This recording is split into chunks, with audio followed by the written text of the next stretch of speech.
feeling so casual and confident. Casual and confident. What a duo. What is up, everybody? Welcome to the DNVR Nuggets Podcast. Let's go. Let's go. Yeah. All right, that was Friday energy. We had a remote show, man. Guys, it feels like the pandemic all over again. I know, man. I know. Yeah. All of us are remote. None of us are here at work. We're all at home, just remote. It's cool for us. I'm definitely at home too. What are you talking about? It's not like Eric and I are here. So cool that we're going to go remote. Well, there you go. Yeah, you live 2 minutes from the bar. You're basically you're out on your porch. This is your. You're actually not at work enough, Eric. You know, now that you bring it up, like you're not there enough, to be honest. I feel that way. I do feel that way. I didn't hear this in our pre-mic checks, but Harrison sounds like the wizard from the Wizard of Oz. He's got it just has like you're in a giant hallway. I am in a very large room. That's what it sounds like. An undisclosed location. Yeah. Harrison would. I am in a very large room with a lot of echo, so I'll try to speak closer to the mic. It really comes out when you laugh because it sounds like an evil laugh and like a lord in a giant castle. But whatever, it's going to be fun because we're going to talk about how much confidence do we all the three of us, plus you guys in the chat, how much confidence do you have in the team at this very moment that things are going to be okay? What is your confidence level? And we'll have people on and they'll share their perspective. If you want to join the show, we'll probably do these on Fridays somewhat regularly, maybe every Friday, where we invite you, the audience member, and more specifically, the DNVR diehard. When you sign up at DNVR.com, you can join our show and give your 2 cents. So we're going to do that in the back half of the show. But I do want to start with, I guess we can call these hangover takes, or we could just some news and notes, I guess I would say. And top story today, Michael Malone does not hate Nikola Jokic. So stupid. We did it, boys. We got to the bottom of it. Dude, never, ever. This is just, I've learned this over the past however many years. Don't let anyone ever tell you that bullying does not work. It's so true. It works. It's so true. It works 100% of the time, dude. It's amazing. Bullying, man. People hate me for my bullying of the panel, you know. Yeah. But just toughen everybody up, you know. Yeah. I mean, you guys, I get, but I mean, why do they care? He did. So Michael Malone went on Countdown or whatever it was yesterday, whatever ESPN is calling it, the lead into their show, and he right off the bat was like, "I got to make this clear. I think Jokić's the MVP. I think he is." People back home are upset. I thought it was a funny moment, but I'm also glad he did it. Yeah. I mean, it had to go ahead, Win. I want to hear your thoughts on this. I mean, my thoughts are like, how is this guy so online? Like, This was too big. This was too big. I don't know if it was online. I'll bet he got a bunch of texts from personal friends that are like, yo, man, the internet's roasting you for hating on Jokic.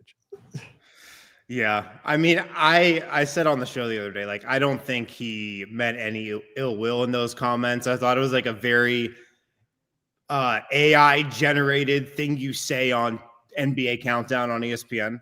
Moch GPT. Like, it was just like, you can choose one of these lines to say about SGA. And he's like, all right, I'll go with that one. You know, that's the most popular one. That's what people want me to say. So it was just a very like ESPN national TV moment. I didn't think much of it. But in classic Malone fashion, like a very vintage Malone thing is to double back and kind of try to get on everybody's good graces again. So true. Big market Mike. Dude, we got to deal with big market Mike now. Yeah, I felt the same way. Like I the previous day was not bothered at all because I as Harrison saw what he was doing. I mean, I was like, listen, he's not. I mean, first off, we fired the guy. Like, how mad can we be at something he says back? But I didn't think that who hates Jokic? I mean, come on. What I think, you know what it is, though? It's just, it was fodder for our enemies, right? Because you know who really leaned so I don't think anybody really believed, you know, that he's mad at Jokic or any of this stuff. But the Thunder fans sure took to it. Oh, the ball don't stop crowd clearly took to it of like, see, we're right. We told you. Even Malone knows. So I was glad that he came out and just gave that one. He did not walk back best fans in the world, though. I will make note of that. Right. That's the most because the fans are the really the ones that are hating Michael Malone right now. That's true. Hey, it's probably true. Also, that the title best fans in the world or in the league or in the whatever is given to every fan base at any time. They're here in front of the best fans in the world. Philadelphia. That was still such a weird Atlanta. comment, though. That was still so weird.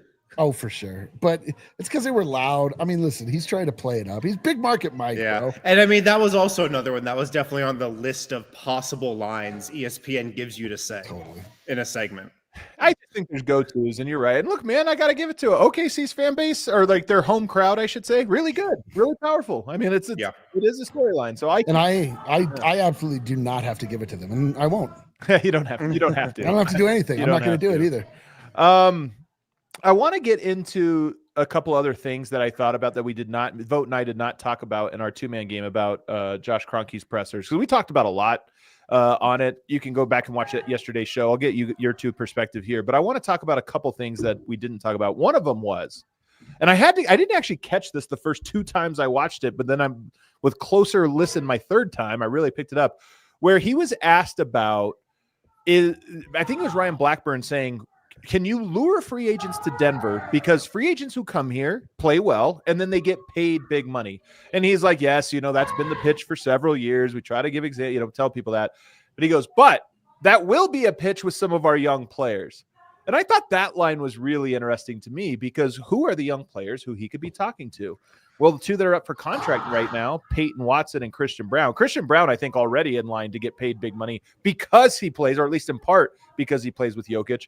But you wonder about that Peyton Watson extension and how it would look. I don't know that Peyton Watson has earned like this huge market right now around the league, but he's young enough that it could mean that Josh Kroenke is looking at it and saying, hey man, sign a short deal, get a 2+1 with us on short deal. You'll be 24 or 25 by the time it's up, right in your prime. And if you're right now, you don't play with Jokic a lot, but in the coming years you will. Think about how much you're going to be worth when you're 24 years old or 25. You could get a huge deal. Right. I think that's an interesting point. The first thing I think of is Bones Highland. Yeah. When you bring this up. I mean, Bones Highland was in a position where he was like a year away, a little more than a year away from potentially getting like 4 years, $50 million contract or something. Nuggets are probably just going to hand that to him if he was a good soldier and just like played his role and didn't cause any drama. And that got messed up for a number of reasons. And now he's on a 2-way contract in Minnesota. So yeah, I think it's definitely the right way to look at it if you're a young player. And yeah, maybe a guy like Peyton Watson, who I think you do want to extend him for the like right amount of money. If you can get him on like a Zeke Naji type of deal, like that is the right type of extension to do for him. That's just good business. But you can also look at it and say, all right, if we sign like a shorter term deal, maybe that does give you more potential earnings, a couple years from now, once your role is bigger. Yeah. It's crazy to me. It doesn't seem like any team in the league can pay anybody. Like everybody's like, we can't afford these guys. No one can afford any of these guys. And like having 3 max contracts, it just like that's just like the end. You're just at that point, it's just like you're immediately then in the beggar or chooser. And the Nuggets, at least on their side, have the Nikola Jokić card, which should be very attractive. But for me, it's like that gets them in the door with ring chasers. Like that's the ring chaser line that you can sell to people. I have really hard. If I'm Christian Brown and they ask me to take a cut like this early, like I'm like, dude, I don't know what my future holds. I need to make sure that I get a contract now. Like what happens if I get injured? What happens, so I feel like it's going to be a really tough sell for some of these young guys to take a haircut with their first contract, like their first real contract. Totally. That's a hard selling point, man. It's a super hard selling point. Hearing the $30 million mark for Christian Brown from Bobby Marks, like first off, like I can't even comprehend that. Like it's also just a number Bobby Marks came up with. We'll see if it holds. It could. I'm not trying to doubt him. He's good at what he does, but that's not the number. Right. It's cool, not. But I'm like, yeah, dude. Like I think about like a good player, like a not a spectacular player, a good player is like 15 to 20 million. 30 million. Like, I mean, if I get what the Nuggets would be trying to do to sell guys on that, but like That's not how the NBA world works. Like, that's not how agents work. You're trying to get as much money as quickly as possible. That's just how it's going to be, I think. Here's the thing, though, because I think right now you're in extension territory with Christian Braun. So what you're really doing is the risk reward factor. Does he really want to say no? If they offer him $22 million or $20 million, whatever it is they offer him, which to me sounds more like fair market value. Yes. He is a really good player. If they offer him that and he goes, yeah, but Bobby Mark said 30, and I know there's teams out there that really like me, and if I can just play through this year, I can get to that. I think that what he's saying is their retort would be, look, maybe you do, maybe you don't. Maybe you play out this year and get hurt, right, and all of a sudden now you just blew an opportunity. But if you sign a deal with us, an extension, and you're playing with Jokic for the next 3 years, your value is not going to go down. We already know teams are valuing at this, so you could take the safe money on a little haircut, and in 3 years from now, you can enter unrestricted free agency with 60 million or 80 million in your pocket, and then you can go test out that next one and your value won't go down. That's a powerful argument to me. Is Christian Braun the type of guy? There are some players that's like, this is all it's about. You're not getting a penny less from them. They're going to play, and some guys screw themselves over from this. Dennis Schroeder, remember, famously passed up a deal once, never got the deal, never made back the money that he should have signed originally. So some guys are firm on this, and some guys are like, you know what, I'm enjoying the ride. That's a lot of money. I'll play it safe. Like, I think Christian might be like the second, but I don't know. We don't know if he's a bird in the hand or a two in the bush guy. Honestly, it probably just depends on who his agent is, to be honest. Yeah. But I mean, like, there's some guy, like, I don't know that he's not wearing fancy suits. He's not coming in like he seems to. First off, what are you saying about sweatpants? Hold off. What are we talking about right now? Eric, have you or have you not taken a giant discount at All City? Yeah. Oh, I took a haircut. I'm taking a haircut daily, a natural haircut. Yeah. My body dies. Yeah. But my rest my case, Your Honor. Sweatpants, guys. The other thing I thought was funny or interesting was Josh Kroenke referred to a 1-3-5 philosophy where everything he does, he thinks about, what does this mean in 1 year? What does it mean in 3? What does it mean in 5? And I wish, sometimes you only get so many questions when it's a full scrum like that. I used up my 2 right away. I like the ones I got. I like the answers I got. I thought they were interesting. But I wish I could have followed up on this one to say, what's the point of the 5 in that when you have Jokic? Like, I get it for most of the time, but what's the 5 here? Well, 1-3-5 is probably just out of the Kroenke Enterprises slide deck. It is. I'm sure it is. And I think it serves them. It's a business philosophy. It's important to have those philosophies. But sometimes you're like, okay, I don't know if we need a 5-year plan with Jokic. Yeah, I'd be good with him just thinking about a 1-year plan than a 3-year plan. And then, the world's over. Because like that, yeah, dude. That's what it might be if the 3-year plan doesn't work out. Year 4 and 5, we're floating through the cosmos as dust. What are you talking about? It might be sell the team. Like 5 years from now, we sell the team. Like we go all in, we try to win 1 or 2 championships, and then they never sell the team. They're not. Are you kidding me? They're not selling the team. But I just thought that was interesting because the way I look at it right now, I mean, Cal very clearly echoed that 2 years ago. We might lose a year, but we have this long-term plan. And it hasn't worked out the way, he envisioned it. Obviously, they didn't win a title. But that to me is almost like, you're in the 1-3 now. There's no 5. You need to win next year, and you have to operate with that as 90% of your calculation. And then the 3-year is more of a like, let's, does this put us in a corner where if disaster falls, are we screwed? That's the consideration. 5 years? Man, who knows, man? 5 years? Yeah, I don't feel like they use this 1-3-5. At least I don't feel like Tim Connolly was privy to this 1-3-5 philosophy when he just kept handing out all these max contracts that now 3 years down the line, 5 years down the line are putting us in a really tough spot. I mean, he drafted Bol though. There's no way that was a 1 or 3. That was a total 5. It's so true. No, it's I don't know. It's crazy. The thing about having Nikola Jokić is that 1/5 of your starting lineup is always the best in the world, so you're starting off from a really good place. Your window's never really closed, but it isn't like at this stage right now. I mean, I'm not this guy, but this is the prevalent storyline about the Nuggets is like that they got too committed to their 2 other max contract players too early, and like now it's put them in a sticky situation. I don't necessarily agree with that, but I do have to say that those 2 guys have not proven to be particularly trustworthy since the title. Well, also, there's like it's no surprise that Cal and Josh were kind of on the same page, I think. Yeah, I agree. With both their approaches. I think they both kind of saw the CBA and the current financial landscape of the league in the same light.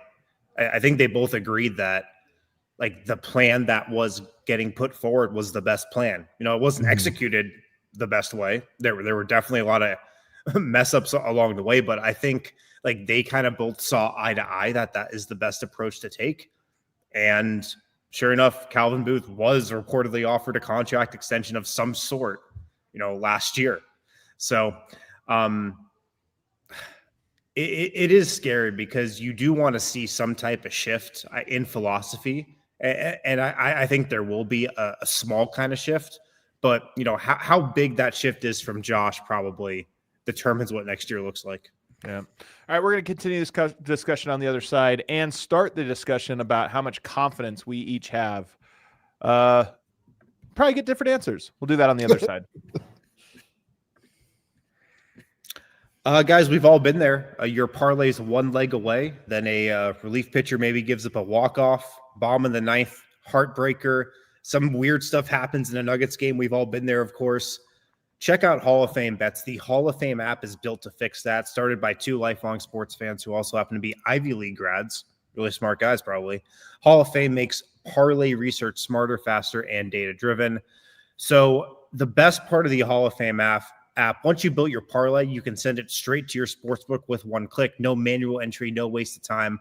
The Hall of Fame app syncs automatically with most major sportsbooks, like the ones that we all probably use. Hall of Fame, it's also not just about parlays. It's built for player props, game lines, totals, and more, giving you the tools to break down trends, spot value, make smarter bets across every major sports market. So Hall of Fame Bets, become a smarter bettor. It helps you bet better. By kind of analyzing your bets, giving you data, stuff like that. It also connects to sportsbooks too. For a limited time only, our listeners not only get a 7-day free trial, but they also get 50% off their first month when you use code DNVR at checkout. Just download the Hall of Fame app on iOS and Android or visit Hall of Fame Bets, HOF Bets, HOFBets.com. Enter the code DNVR and you are all set. A lot of people don't know this. The way that app works is that you put your parlay in and it just sends it straight to Dev and he just gives you the thumbs up or down. That's how I was wondering how it worked. Yeah. Also, if you have any flooring needs, check out Empire Today. Your favorite team needs a home court advantage. Your home needs a home floor advantage. Empire Today can help you get it. They've got flooring experts. That's all they do. Flooring. So they're dedicated flooring professionals, focus on flooring every single day. Don't go to those big box stores. Go to Empire Today. For any reason. Even if you work at a big box store, quit. Shame on you. Actually, shame on you. Just kidding. But for the purpose of this read, shame on you. A $350 discount. That's what you can get with the code DNVR. Restrictions apply. Visit Empire Today/DNVR for full details. All right, we're back here, segment 2. Make sure you hit that subscribe button, follow along with us, become a diehard so you can actually hop on the show with us. Yeah. The last thing here now is we kind of get to the confidence we have in where we are. And this is such a subjective question because I can see both sides of this equation. I'm going to start us off, and I'm not going to give a simple answer. I'm just going to talk about specific things here. One reason you should feel very confident about the Denver Nuggets going forward. I think that last year there's a lot of dysfunction across organizations, misalignment. I just think Denver was the most misaligned organization that I can imagine. That's how far things were off. And so what we saw in their playoff run and pushing this OKC Thunder team, who, by the way, smacked the Minnesota Timberwolves again last night, they completely are outclassing them so far. So it looks like Denver was right there with the best team. We'll see how it plays out. But to me, it's like, I know people hate this. This is why there's so much talk about trades and margins and all this stuff. And that's interesting. We'll get into all that stuff in the offseason too. But there is this thing of like, yeah, but you have to understand an organization has to be rowing in the same direction. And if they're not, everything's going to look off. So to me, I look at it and I go, no matter who they bring in, I would be shocked if it was 1/10 as dysfunctional as it was over this last year. And that alone should raise every aspect of the team, their performance, and how they operate. It is kind of crazy that with all the dysfunction that happened, they still had the regular season they did, even though it was very good, up and though. down. Yeah. 50 wins? They did get to 50 wins with no bench. But that's not good, though. I'm saying like 50 wins is, Well, but that's like it's new it's not standard bad. It's like 50 wins is like that's a successful season. Oh, no way. Jokic era 50 is low in my opinion. Well, I'm just saying it wasn't a disaster season, but like just to say like they surpassed the 50 win plateau. To me, that's like where you start talking about a team that you should take seriously or not. Yeah. I mean, I think 50 wins in the West is on the low end of expectations for sure. Very but low end. I think it's okay. You just like with everything that went on, like, yeah, it was okay. So it's not going to get worse, like especially with how we think the new front office is going to be shaping up, that the coaching staff as well. There's going to be so much more alignment. Like it's not going to be worse, Here's the thing, Eric, that I'm trying to say though. And this is, I mean, you can disagree with it, but this is the point I'm making. I think the Nuggets were a 55 to 57 win team this year. They won 50. And it's like that 5 to 7 games to me was the misalignment. It was the way that this season was approached. And oh, by the way, they played Jokic more minutes than ever to get to 50. And that's my point is if you have confidence in it, you're looking at it and being like, well, are they good or bad? It's like the team is probably better than they showed this year, like meaningfully better. And they fixed the one thing or appear to be fixing the one thing that caused the biggest anchor. And so let's judge them on, okay, those training wheels are off. I think they're a 53, 54, 55 win base. That's where we're starting from. Well, see, okay, so the biggest question, how confident do I feel? I feel like the Nuggets underperformed during the regular season, but not in a way that was disastrous. To me, last season, as the dust settles now and you look at the coaching and the front office, definitely a big issue. But to me, the injuries were a bigger story last year for the team, more so than the miss. I mean, now it's like that's all we're talking about. But AG missed a huge amount of time, and Jamal Murray missed time, and everybody missed time, and they couldn't ever quite get on the same page. They didn't get their starting lineup until the last that lined up with the coach being fired. It was like all things came together, and then they took the Thunder I swear to God, I replay in my head like all the time those two games that they had a lead in the fourth quarter and let it slip because they rode Jokic and Murray too long and tired them both out. Like they absolutely could have beaten this Thunder team. They did not. That's how it goes. But to me, I don't feel like there is a massive shakeup that has to happen. I feel like they just need to get guys that they can rely on that aren't in the starting lineup. It's the bench, obviously. That's always the story with this. But it's getting a couple of correctly priced veterans, another Bruce Brown type, like guys like that really make the difference when that can step up if an MPJ hurts his shoulder and then is completely ineffective throughout the entire playoffs. If AG hurts his calf or quad or whatever he hurt and like he's not as effective in that last game, it's just they were just too paper thin.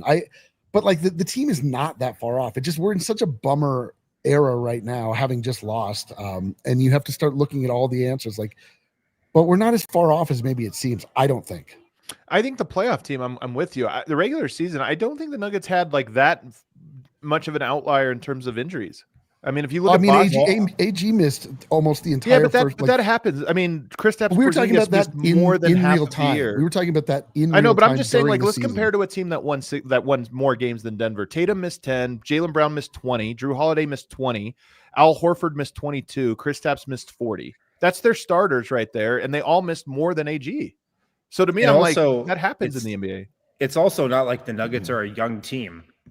I think if the Nuggets continue on this pattern with how they've set up their team with not a lot of depth, I think the injuries get worse next season. Aaron Gordon's turning 30, Jamal Murray's turning 30 next year. This is not a young team. Yeah.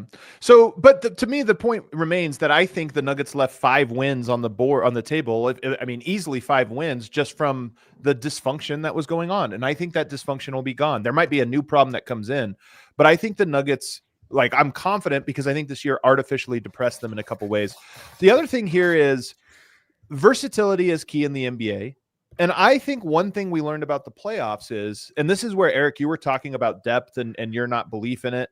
And I like only half agree with you because I do think depth matters. But perhaps the point you're making is the Nuggets core is incredibly versatile. Like, they're really good. The main guys are really good to play any style. And this is what we're seeing in Minnesota in this series. Their guys are not versatile. And so they look terrible because OKC took Denver out of what they want to do, and they still battled them. Minnesota is being taken out of what they want to do, and they have no shot. So to me, the core is very versatile. The depth wasn't. But that's promising because it tells you that Denver, it's not like an era thing. Denver starters can win 20 different ways. Yeah, I mean, if you're starting with how confident am I in the Denver Nuggets starting five, I have supreme confidence in them. Like as confidence as ever, pretty much. Yeah, I mean, like for me, the main question is Mike. Like I just don't know. Yeah, I'm really nervous about his health moving forward. Like he was just so ineffective, and you understand why. He probably tore his rotator cuff. Like he was truly playing with one arm that entire time, but it seems like there's always some reason. And I don't know. Mike makes me nervous, man. He's the only one. The rest of it is like, I feel like we can find enough guys that have some confidence in the play. I mean, playoffs one thing, regular season a completely other thing. But I mean, I'm very confident in that starting five for the Denver Nuggets, sans Mike. I just don't know what you do with Michael Porter Jr. I mean, I don't think there's a lot you can do. you get him healthy and hope for the best, like, to be honest. But what if a new coach unlocks him? I honestly think this is part of why I'm also like confident in the team is it's always possible that a new coach is actually worse. And we go into next year and it's like, damn, this was terrible. But I think there's a better chance out there that guys get even slightly different roles in a way that's energizing to MPJ. Like, all right. I mean, this year I asked MPJ, what would it be like if Malone let Mike be Mike? Because he was talking about how he lets Russ be Russ. And I was like, what would it look like if they let Mike be Mike? And he's like, I don't want to answer that, man. Like, because it was painful. And it might be that this next year, Adelman has a little bit more of that of, hey, man, I know what you want to do. We're going to work that into our offense. Yeah, I think there's hope for that for sure. Like towards the end of the regular season, we saw the offense shift a little bit when David Adelman took over. It wasn't centered as much around Jokic, which I think is a really important thing to carry into next season. You cannot be as centered around Jokic as you were this year for sure. And yeah, guys, I think can take ownership of the offense a little more. What does that look like for Mike? I don't know, man. Like, because there have been those games over the years where, Yoke's out or Jamal's out, and we're always like, okay, Mike can cook this game, and it never looks good. Never happens. But maybe that's not, letting Mike be Mike or whatever David Adelman has planned. So I am excited for that. I think David Adelman's like a really innovative, forward-thinking coach. I think he's going to switch up a lot of what this offense has looked like, and I'm really excited for that. But I don't know what that looks like with Mike. What if it looks like next year he shoots 38% from three, which is, we always expect a little bit better percentage. But what if it's that on 10, 11 threes? So it's more of, hey, Mike, we're using you as a gravity. Like everyone's afraid. 38% still really good, but you're shooting 4 more a game because we are turning the dial to what's the green light for you. I mean, that's always kind of the hope with Mike, right? Is that you take advantage of his excellent 3-point shooting.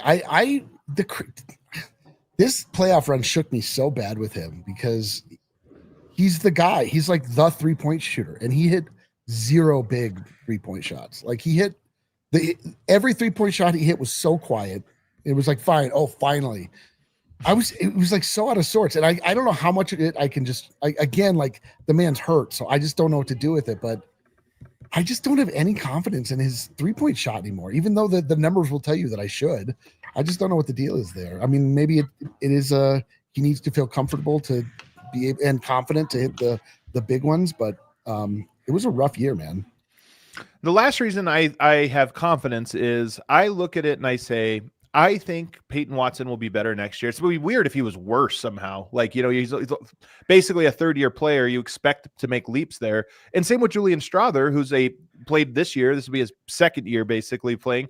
To me, I just look at that and go, those were the key rotation guys, and they're just not going to go backwards. I don't think. I mean, I think it would be impossible. So even just of the guys they're bringing back, I think Denver actually makes marginal improvement in key areas without necessarily losing anything from what we got out of AG this year. Jamal played basically what you expect, and Yoke is Yoke. So to me, I look at it and I go, the key guys are actually either neutral or better next year. I mean, yeah, of course, I definitely agree, but it's really going to come down to Adelman and his rotations and his system, because if you just throw that same bench out there, it's not going to be good. It's not going to be good enough. You need to mix and match more. You just need to have more versatility and just more lineup possibilities out there that you work through in the regular season. Yeah, those guys will be better for sure. Like, young players just get better gradually. Peyton Watson has gotten better every season, just a little bit better every season. So I think that will continue, but you got to put them in better positions. That is the key, I think. Yeah. I mean, if you look at, what does it look like when players improve year by year? Like, the leap that Christian just took this last year was a revelation. It was better than I think any of us anticipated, especially on the offensive side. And his ability to really step in and make the moving on from KCP look almost like a deft move, because KCP didn't really do anything with the Magic, and Christian like really blossomed. Like, you don't know what it looks like when guys are really given more and more leash. What they're like, if they're put into a bigger goldfish bowl, will they grow to that size? Will they rise to the occasions? You have no idea until you see it. Like, yeah. All right, let's take our last break. On the other side, I see we already have one person, Andrew C, in the queue. Oh, hell yeah, so we're going to dude. start having people on. If you want to be on, hop in the Discord, the DNVR Nuggets Discord, so you can join the show. Yeah, you can tell me I'm wrong to my stupid freaking face, dude. I know. We only have one person waiting, so we'll see how this goes. We'll get to that on the other side. Shout out to our friends over at Red Hawk Roofing. Denver's best roofers have joined the DNVR team. These guys are major now. Like, they probably don't even care about us anymore. Just kidding. They do. They're on the Nuggets broadcast. They're on the Avs ice. Like, they're crazy right now. Go with the pros if you have any roofing needs. Make your spring cleaning routine with Red Hawk Roofing. Catch any issues and repairs before they get out of hand. No project too small for our guys at Red Hawk Roofing. They'll be with you from the minor repairs to full roof replacements. So hit them up. They'll give you a free no obligation roof and property inspection, a free in-depth photo report for all inspections as well. Support these guys, support local businesses, redhawkroofing.com, 720-771-8921. Tell them DNVR sent you. Also, shout out to UC Health. And on June 5th, actually, the 7th annual UC Health Healthy Swings Charity Home Run Derby. There are going to be some Broncos players there. Cortland Sutton, Alex Singleton, Marvin Mims. UC Health, they've donated over $900K to local charities over 6 iterations, supporting Coloradans with food insecurity, cancer screenings, veterans, mental health challenges, and more. This year's beneficiary, actually, Freedom Service Dogs. So really cool initiative from UC Health there. Freedom Service Dogs, they provide service dogs to individuals with limited mobility, young adults with autism, veterans, first responders, to help with disabilities like PTSD, traumatic brain injuries, and more. So support UC Health and this year's beneficiary at the UC Health Healthy Swings Charity Home Run Derby, which we'll actually be at. We'll be doing a whole live stream there that day. Freedom Service Dogs. So shout out to UC Health for that. All righty, we are back. Let's start it up now. Having our first guest, perhaps our only guest on. You never know. You never know. It's gonna go. I'll put the link in the Discord. See who else wants to pop on. Oh my gosh, look at this. We see some eyeballs. All right, then we see a nose. There's a teeth, maybe a chin. My bad. What's up, man? How you doing? I wanted to show my Durango hat off to you guys. Oh, nice. Repping Colorado here. Heck yeah, man. Are you in Durango? So. No, I'm in Arkansas actually, but I went to Durango on vacation. I went to Durango on vacation last year. So yeah, it's a beautiful place. What a flex, dude! What a flex. You know. What is the ruins up there? Mesa Verde? Did you go to Mesa Verde? Nope. Went hiking. Went down to what's that little town, Silverton or something like that. You went to Silverton? You take a train down there. Just look at the scenery and stuff. It was pretty nice. Dang. It's a nice place. How lovely. All right. Well, our big question we're going to get to right off the top to kind of start the conversation, which is how much confidence do you have in the direction of the Denver Nuggets at this very moment? Probably like a 7 out of 10, I guess.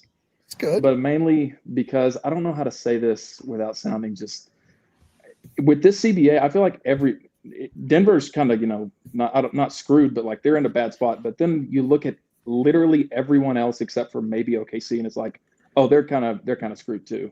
So it's like, I don't know. Yeah. We have the best players, so like, can we find a few like guys to help him? Like it doesn't seem like we're that far. Get a few players in, and then these other teams you're looking at, it's like, OKC, even OKC, who has 10,000 picks. They're about to have to pay J-Dub a super contract. Chet's about to get a super contract like in 2 years or something. So they're probably not staying together. If they are, it's going to be a very different version. So even the ones that look like dynasties, it's like, I don't know, what are they actually going to do in like 2 years? I don't know. Yeah, I think it's a good point. I think it's a good point. And like, here's what I was thinking about today. If Ben Tenzer gets this job as the Nuggets GM, he both has like the weight of the world on his shoulders. Like it's an incredible responsibility that's being placed on him, but also the job isn't that hard for next year. You think? Just get a couple Jeff Greens. Yeah, and you win the offseason in Nuggets fans' eyes. And then whatever happens in the season, like we'll see. But like that is the route for him. But I mean, it is still a ridiculous amount of responsibility on his shoulders. Like you've got the last years of Jokic's prime, but the path this offseason, it seems so clear to me. It's so true. I couldn't agree with you more. Like he's not starting. If it is Ben Tenzer, whoever comes in, not starting from scratch, starting from a pretty nice vantage point of having a very solid. I mean, that's what it is like to be a team that's sort of wandering the desert. You're just always looking for your core. Like, can we establish a core? Once you establish a core, then it's just like working around the edges. Calvin Booth went heavy on young players. He told us as much. He told us his plan. It made sense to me. But whoever comes in next is probably going to be the one that benefits from that, since Calvin is now good. Like now these players are no longer young players, and they're actually, if you don't want to stick on a Peyton Watson, you can flip him for a reasonable older player. I'm sure like you can get an upgrade as far as a player is concerned, but probably just an older player from a team that's looking to start over and build young. So it is, it's obvious what we need. It is. They don't have to come up with a new theorem. It's just like, bro, we need some vets. We need some guys that can help out. Yeah. One thing I was thinking about with Peyton Watson, and I don't think this was by any grand design, but by virtue of just where he's at in his development, it's possible the Nuggets sign him on a cheap deal. It's possible that he's a little cheap here in this extension, and he takes it, and it's like, hey, now you get 2 more years of P-Watt where he actually blossoms. Yeah. But it's like, oh, he's way underpaid. Well, I hate to bring this up, but imagine how cheap CB's extension would be if KCP was here. But he also wouldn't be the player he is today, though. I mean, that's the other thing is he made a huge leap this year. We're just like, we have to make sure our players suck. So we don't have to pay them. We don't want to pay him, man. Don't you understand? Meanwhile, Zeke Naji got that big extension, and he was terrible all the way up through it. So who knows? Oh my God. So Andrew, tell us something else about this year, just how you experienced it. Do you feel the Nuggets were close? Not the regular season, but the playoff run. And the regular season kind of sucked for several different reasons because they weren't playing with a lot of joy. The playoffs were different. I just think if there was one guy, I actually think if Michael Porter didn't get hurt, which maybe he wouldn't have made his threes even if he didn't get hurt, because he kind of didn't make his threes against Minnesota, and he wasn't really hurt for that series. But if he just made some threes, like I don't know, like I kind of think that they would have won that series in like 6, or 5. Yeah. I think we're actually like really, really close. So I don't know if we were, and Russ was great this year. But if you told me that if we could swap out it seems like, has Bruce Brown already signed a contract with Denver? Like, has that already? No, It feels like that's already happened. Like he's basically. Did you see? He reposted David Adelman getting the job. Yes. no way. You didn't see this? No. He reposted that on Instagram. The picture before that on his story was him in an Avs hat. Dude, I'm telling you, he's in straight. I'm with Andrew. Is the deal done? I feel like reposting is 9/10 of the law. Like he's already. If he doesn't sign one, we can actually go after him legally. We can. Calvin Booth's first move was to sign DeAndre Jordan.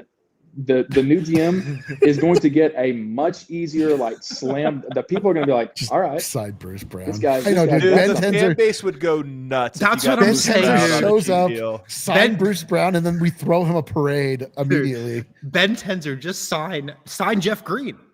Boom. Oh God, not Jeff Green. But Bruce, I mean, look, man, I would take it. That would be. You're right that it would feel like the vibes are returning. It would feel like we're going back to a better time. Even if Bruce Brown to me is kind of a mystery box health wise. Like where's he playing? Whatever. But he's our guy, so it's like You know what's in that box? A championship. Well, as long as he's healthy by the playoffs, he can do whatever he wants in the regular season for the most part. I kind of think our answer, like the 6 through 15. It can't be. I don't think it can be worse next. Players 6 through 15. I don't know that it would be possible for it to be worse because I don't think That's what you think. I say that, but yeah, I don't know. Yeah, we'll see, man. All right, Andrew C., we're going to move on, but thank you for joining us from Arkansas. Thanks for tuning in. Thanks for being a homie. Let's go to our next guy. We got a good little list now. We got a good little queue. Scott Fitzgerald here. That's Scott Fitzgerald. Now, Scott F. Scott. F. Scott. What's going on, buddy? What's up, fellas? What's up? Yeah, so I'm the guy that always says I'm in Corpus Christi. You guys read it off a lot, so I appreciate that. Hey, apologies for the state of the constant state of the ocean. Have you guys ever been to Corpus Christi? I have. It's it's brown and there's just like dead kelp, just lives. It's a rough spot. But beautiful, just absolutely beautiful. It smells bad in the summer. Yeah, dude, it's always good when the beach smells.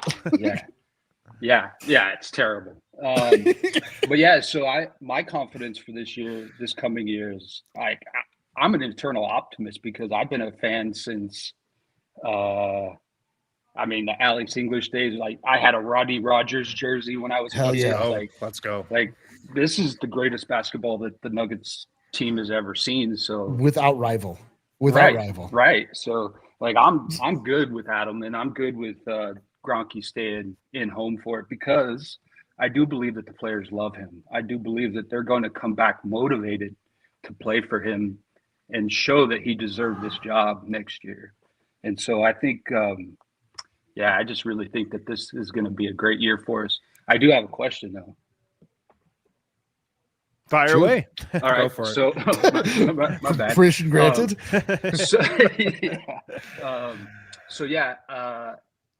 There's a possibility of 4 roster spots being open, with Dario player option and Russell being option. What do you think? First, there's rumor out there that Dario may just opt out and go play in Europe. Do you think that's viable? I mean, you never see a guy just say no to a free $5 million. Yeah. I don't care how much you've earned. That just usually doesn't happen. And it doesn't happen when you don't have a bigger deal lined up, especially. So I would still be a little surprised, but my God, I mean, does he really want to do this again? Right. That's what I was thinking. Like the mental health of knowing that you can play, but you're not being played. But what if he knows? Go ahead. What if he's an Adelman? What if Adelman loves him? This is actually another possibility here. Like I know people are going to say it's crazy, and because you don't want to bring it up because of how bad it was. But he didn't really get that long of a leash. It was 2 games. It was 2 games. 2 games, and then we were done. It was as bad as it could have been. I mean, to be fair, he didn't get a leash. He just got let out into the street. It was like, oh, dang. Yeah. Oh, well, what are you going to do? And it is possible he's good enough to be the 3rd center or something like that, where he's useful in moments and not a train wreck. Who knows? I don't know. Yeah, and I think Russ played himself into maybe not. I think somebody else he's might gonna. offer him. Yeah, I think somebody's going to offer him a higher contract. Yeah. I mean, I think I he's agree. gone, but I actually think it's an okay thing. He served. Oh, his, the Russ conundrum. he served. I agree. He served us well. They will miss his athleticism. They'll miss his creation, his ability to get into the paint. There's parts of his you'll game they won't definitely miss. need it. You'll definitely need another guard that can get to the rim for sure. They're gonna have to They'll add miss- some athleticism. Yeah, they'll definitely miss him having one of the worst 2 games in the biggest games of the season. They'll miss the turnovers. They'll miss. I mean, it's going to be a sad story if he doesn't come back. I'll tell you that. Yeah. And if they got Bruce Brown, though, I mean, Bruce Brown is kind of like Russ in the good ways that in 100%. Russ's good ways. A quieter Russ. So Yeah, we spent all season being like, "Well, Russ can be a better version of Bruce Brown," and then we'll be like, "Bruce Brown can be a better version of Russ." Yeah, I think Brucey B wants to be back so bad. Like he's, obviously he came to the playoff game and told them if it's something that works out, it'll work out. But this dude is always in Colorado. He's always posting about he loves it. Colorado. Like he's. Dude, we gonna got to be have back. Brucey B at our road trip. Let's I go. know, Let's go dude. fishing with him when we go. He might do it. Yes. He might Yeah. do it, which would be incredible. Entice him with some T-shirts, D-line. There we go, Tyson as well. A Brucey B T-shirt will bring him back for sure. Yeah. He's like, "Oh, I love that you stole my name, image, and likeness for this. This is beautiful. I'll do anything you want me to do." Scott F, thanks for joining us, man. Appreciate From you, Corpus fellas. Christi. Thanks, man. Yeah, it was a hell of a beer. Did you see that thing, man? That was It was that Beautiful a- thing of beauty. Beautiful. Yeah, I bet it smelled though, like the Corpus Christi Ocean. Well, now we're joined by Pastor Rhett. Oh, hell yeah. What does this mean? So- Denver missed in both directions. So the point that I want to make, Denver missed in both directions, is I did some online sleuthing. I did almost 5 minutes of internet research, and Whoa. it seems like of guys that are on the mid-level exception, I think the only guy in the league playing on the taxpayer mid-level exception is Dario Saric. Yeah. And I could be totally wrong, but I was like reading up and down the list and trying to see like who are guys we could have had instead of Dario, who could we have signed, and I think he's like the only guy. I could be totally wrong on this, Yeah. but it's just like Calvin had a vision and went to see it through, and it's cool. But he was so confident. But like, I think we were the only guys that tried to do it this way. The only team that said, you know what, let's just do the first apron. Like everyone else ducked underneath and like has flexibility and can do things, or paid all their guys and are like kind of the Celtics where they're like, all right, we have to figure out something now, but we got another, we brought the band back together one more time. And now I don't know what exactly the flexibility is. Like, I feel like we like gave up a whole bunch to like add, like we're still not touching our toes if we bend over with our flexibility. Like those hammies are still pretty tight right now. Tough. Yeah, tough.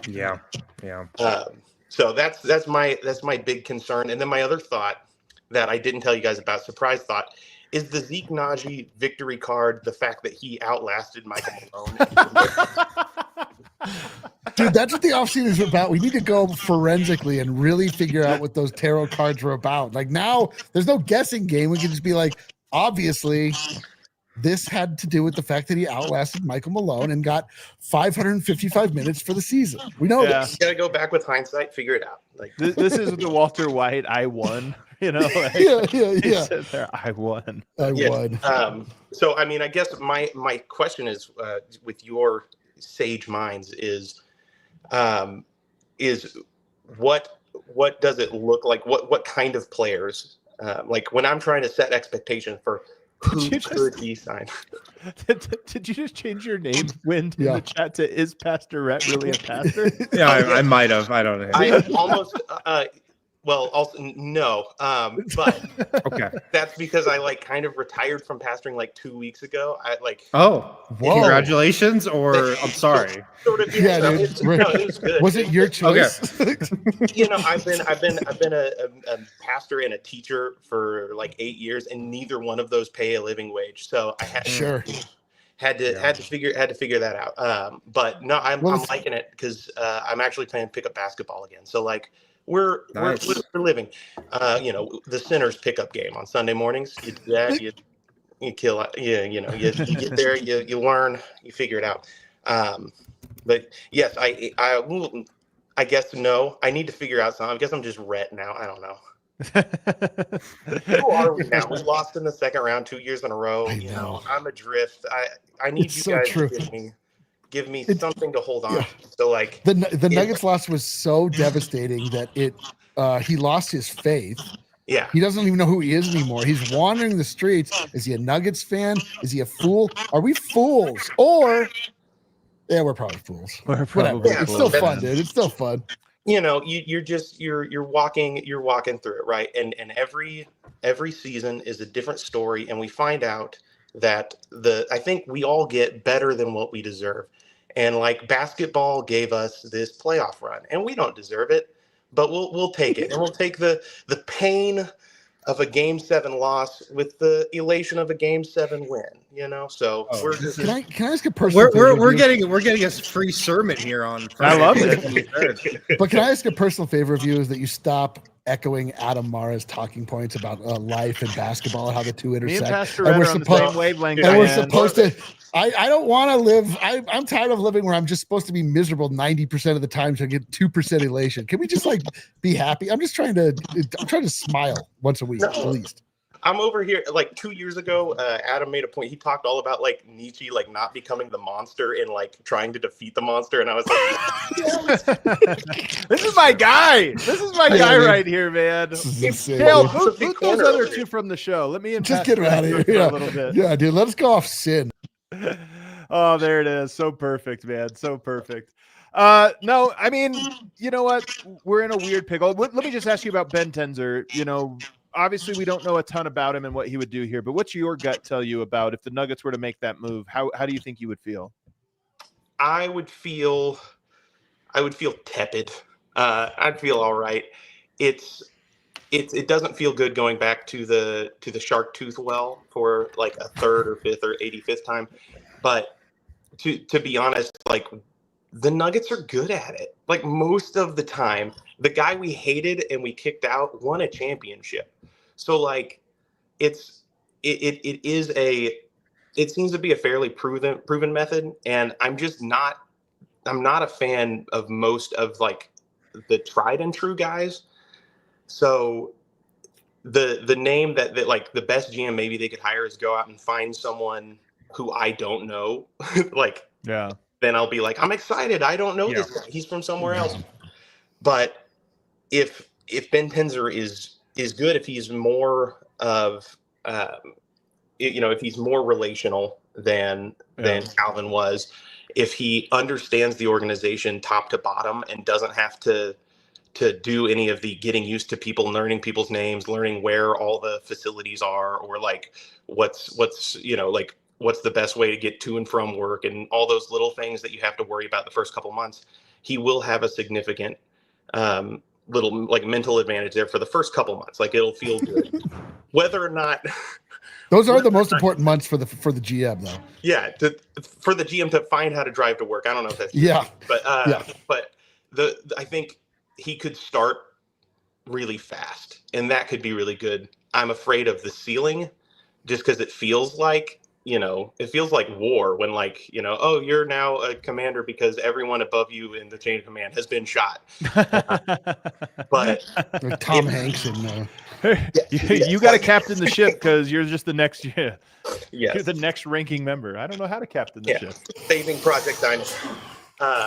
But I think overall I would be okay with it because I believe that the Nuggets are very close in a 16-game format and very far in an 82-game format. Yeah, that's probably safe to say. That's a good point. Yeah. And so, you would have to. I hope that he would understand that and would know better, like the team that he spent time with it, more than someone coming in with their big fancy plan of I'm going to come in and I'm going to save the Nuggets. I don't think the Nuggets need saving. They need 3 backup dudes. I'll tell you this is my impression of Ben Tenzer, and again, we're all just taking guesses here based on limited information. Even though I do know Ben, and obviously have talked to him quite a bit, I think he's a project manager.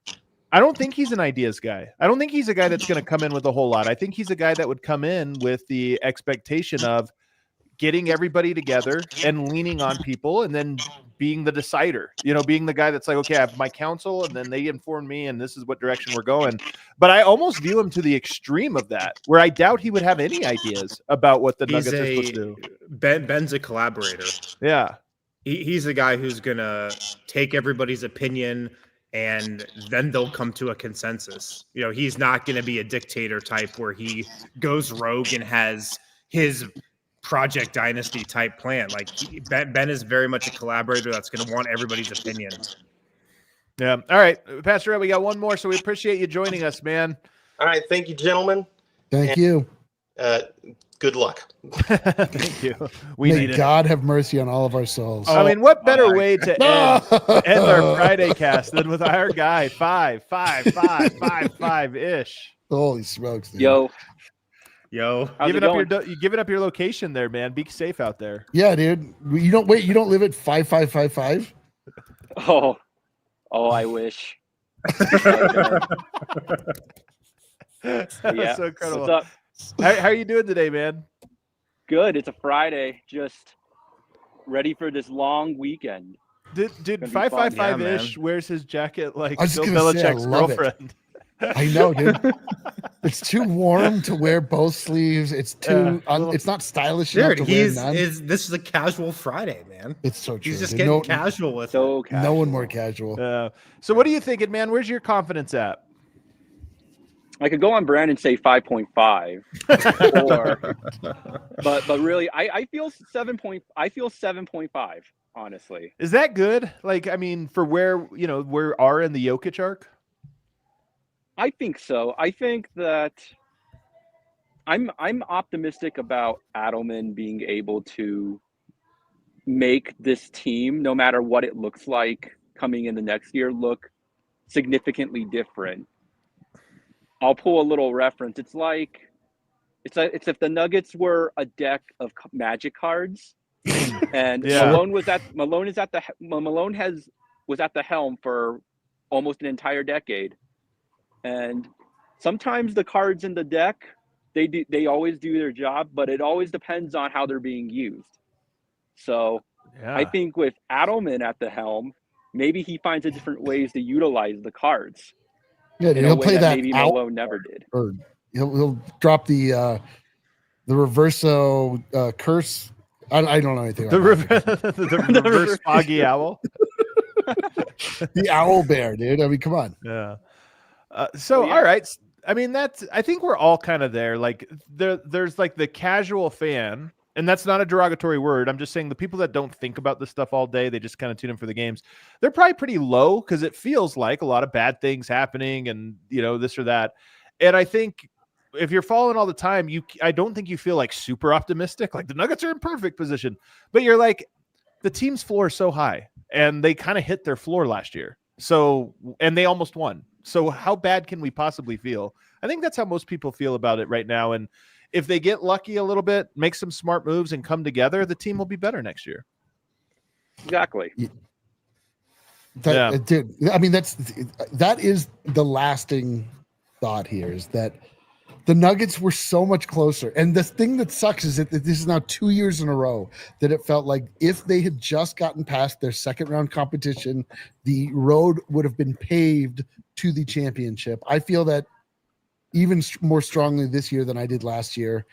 It feels, and it's ironic because the people watching the show are not casuals. This is Casual Friday. This is Die Hard Friday. This is for the sickos. This is for those of us who never stop thinking about this stupid team. But it's worth it still. Like, this team is still structurally very, very sound. It's just not that dissimilar to when Calvin Booth came into power, and he just needed to make 3 great moves, and it got the Nuggets over the top. And that's like where the next guy that comes in, it's like you got to get a dope veteran that's not so long in the tooth that you can't count on them for an extended season. You need to get a tough guy, and you need to get some defense. And like, then you need to figure out how to make that work with not only the influx of Deron Holmes, which is another big thing that we're going to be dealing with or looking at going into the season, but can you make a reasonable bench that can also intermesh with the starting unit and just give you options. So when you find yourself in a situation where one of your guys is hurt, you have somewhere to go. You don't just have to pray. Yeah. So the Nuggets they're close, man. They're close. Last thing for you, 5-5. Then we got to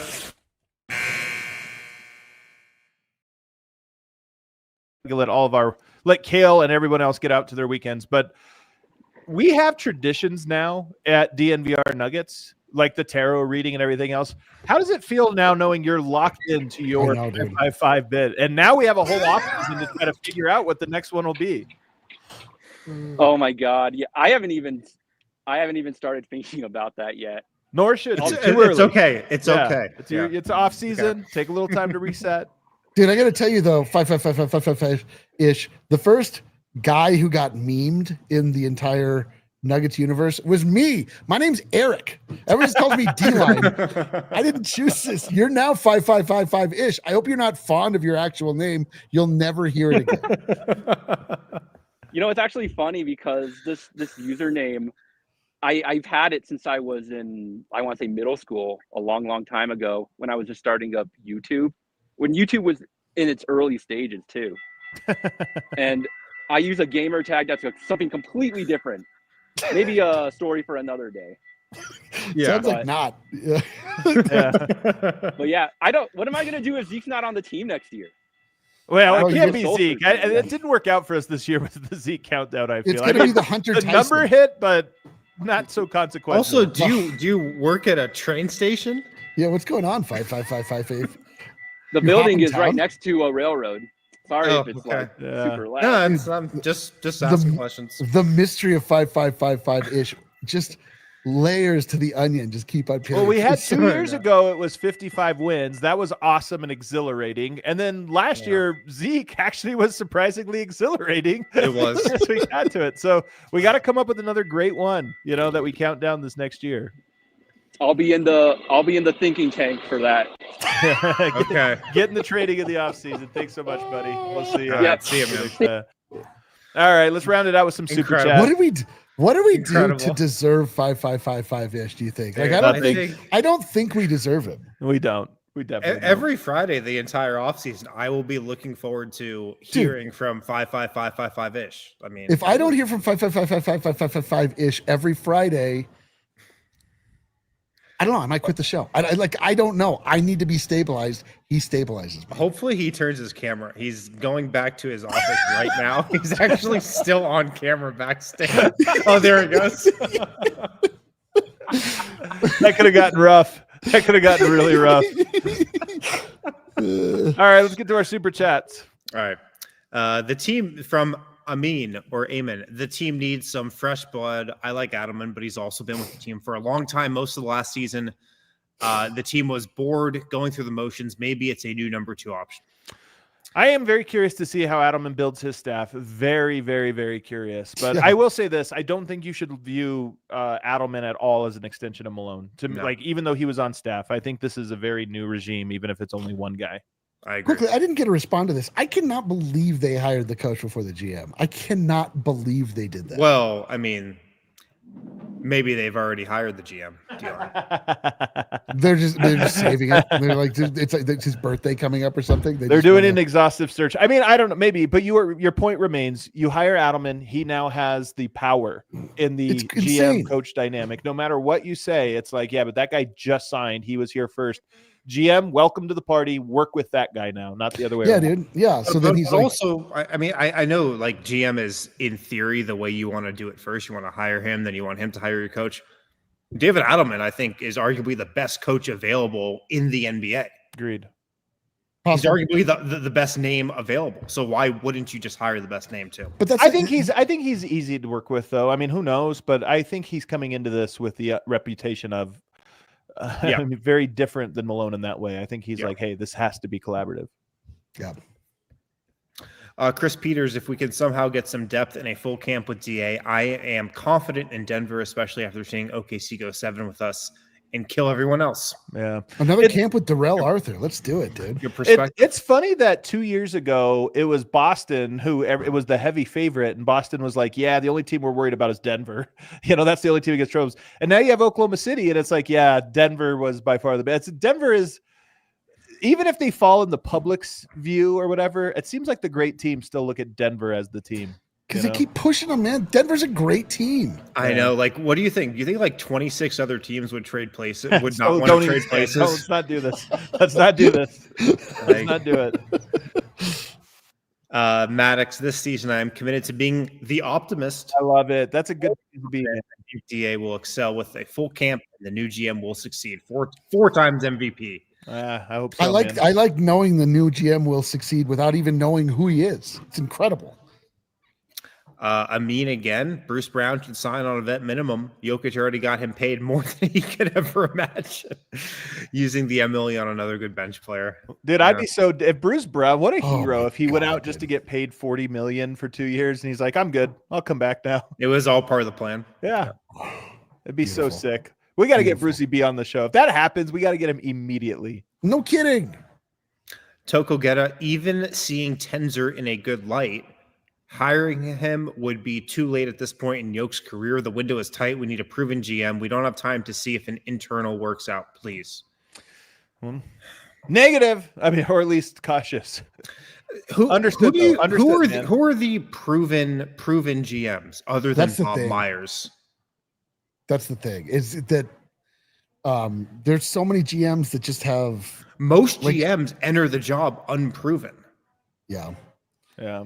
And there's not a lot of guys that bounce around and have like continued success. Like Daryl Morey, you look at, he's like the guy, and the 76ers are in maybe the worst position in the NBA. Here's a question for you guys. Do you know who the GM of the Pacers is?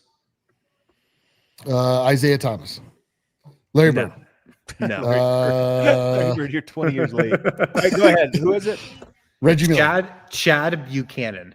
Oh yeah. Chatty Bukes, we know that guy. Nobody knows who the Pacers GM is. That's what I'm saying. He did a good job. Amin again. People forget Jokic and AG had to turn into elite shooters last season for this roster to work. They're very close, but also not close at the same time. I actually think that's the right answer. They're both close and far, and that's why it's kind of funny. But they are close. Yeah, but they're not going to not be elite shooters now. They have that also to add. Yeah, it's possible. They both improved their shooting. That's should be an argument that they're close. Jokic had 1 year where he was a great shooter before, and then it went away. So we'll see. Also, I'm sorry, I'm going down a wormhole on Chad Buchanan right now. Oh my god!